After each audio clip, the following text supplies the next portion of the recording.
నల్గొండ రాజకీయాల్లో ఇప్పుడు ఆసక్తికరమైన చర్చ నడుస్తోంది. గతంలో మా జిల్లాలోకి అడుగు పెట్టొద్దని అన్నవాళ్లే ఇప్పుడు రారమ్మంటూ స్వాగతం పలుకుతున్నారట. గతంలో గొప్పలకు పోయిన వాళ్ళు ఇప్పుడు రాబోయే తిప్పల గురించి తెలుసుకొని ముందు జాగ్రత్త పడుతున్నారట.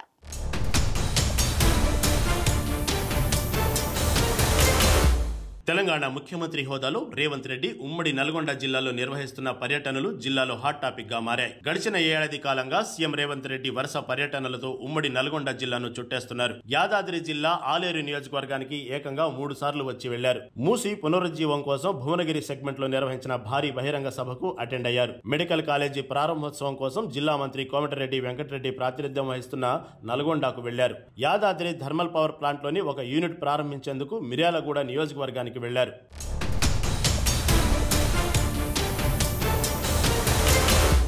అలాగే రాష్ట్ర ప్రభుత్వం ప్రతిష్టాత్మకంగా భావిస్తున్న సన్నబియ్యం పంపిణీ పథకాన్ని మంత్రి ఉత్తమ్ కుమార్ రెడ్డి ప్రాతినిధ్యం వహిస్తున్న సూర్యాపేట జిల్లా హుజూర్ నగర్లో ప్రారంభించారు. అలాగే ఆలేరు నియోజకవర్గంలో గంధమళ్ల రిజర్వాయర్ పనులతో పాటు పలు అభివృద్ధి పనులను ప్రారంభోత్సవానికి సీఎం వచ్చి వెళ్లారు. ఇక ఈ నెల చివరిలో నాగార్జున సాగర్ సెగ్మెంట్ లో సీఎం టూర్ ఉండవచ్చని అంటున్నారు. అలా ఇప్పటికే ఉమ్మడి జిల్లాలో మొత్తం 12 నియోజకవర్గాల్లో 6 నియోజకవర్గాలను చుట్టేశారు ముఖ్యమంత్రి. ఈ అసాధారణ పర్యటనల చుట్టూనే ఇప్పుడు పొలిటికల్ సర్కిల్స్ లో ఆసక్తికరమైన చర్చ జరుగుతోంది.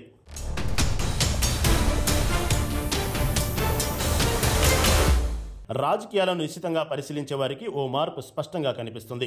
గతంలో మునుగోడు ఉప ఎన్నిక ప్రచారం మినహా అంతకు ముందు పీసీసీ అధ్యక్షుడి హోదాలో ఏ సందర్భంలోనూ జిల్లాలో పర్యటించలేదు రేవంత్ రెడ్డి. చివరికి ఆయన పాదయాత్ర కూడా ఉమ్మడి నల్గొండ జిల్లాలో ఎక్కడా జరగలేదు. దీనికి ప్రధాన కారణం అప్పట్లో జిల్లా కాంగ్రెస్లోని కొందరు సీనియర్ నాయకుల తీరే. తమ జిల్లాలో రేవంత్ యాత్ర అవసరం లేదన్నారు. రేవంత్ రెడ్డిని ఒక రాష్ట్ర స్థాయి నాయకుడిగా కాకుండా కేవలం పీసీసీ అధ్యక్షుడిగానే చూశారు. పీసీసీ చీఫ్ వర్సెస్ జిల్లా సీనియర్ నేతలు అన్నట్లుగా అప్పట్లో మునుగోడు ఉప ఎన్నిక సందర్భంగా పరిస్థితి తారాస్థాయికి చేరింది.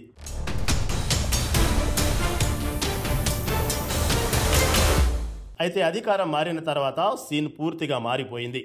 ఇప్పుడు అదే జిల్లాకు చెందిన నాయకులు ముఖ్యమంత్రి రేవంత్ రెడ్డి కోసం పడిగాపులు కాస్తున్నారు. తమ నియోజకవర్గానికి రమ్మంటూ అభ్యర్థిస్తున్నారు.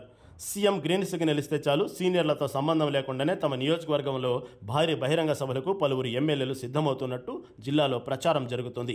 ఉమ్మడి నల్గొండ జిల్లాలోని మొత్తం 12 నియోజకవర్గాల్లో తొలిసారి గెలిచిన 5గురు, రెండో విడతలో గెలిచిన మరో 2 ఎమ్మెల్యేలు సీఎం పర్యటన కోసం ఆత్రంగా ఎదురు చూస్తున్నారట. అధికారం పరిస్థితులను ఎలా మారుస్తుందో, రాజకీయాలను ఎలా ప్రభావితం చేస్తుందో చెప్పడానికి ఉమ్మడి నల్గొండ జిల్లా రాజకీయ ఉదాహరణ.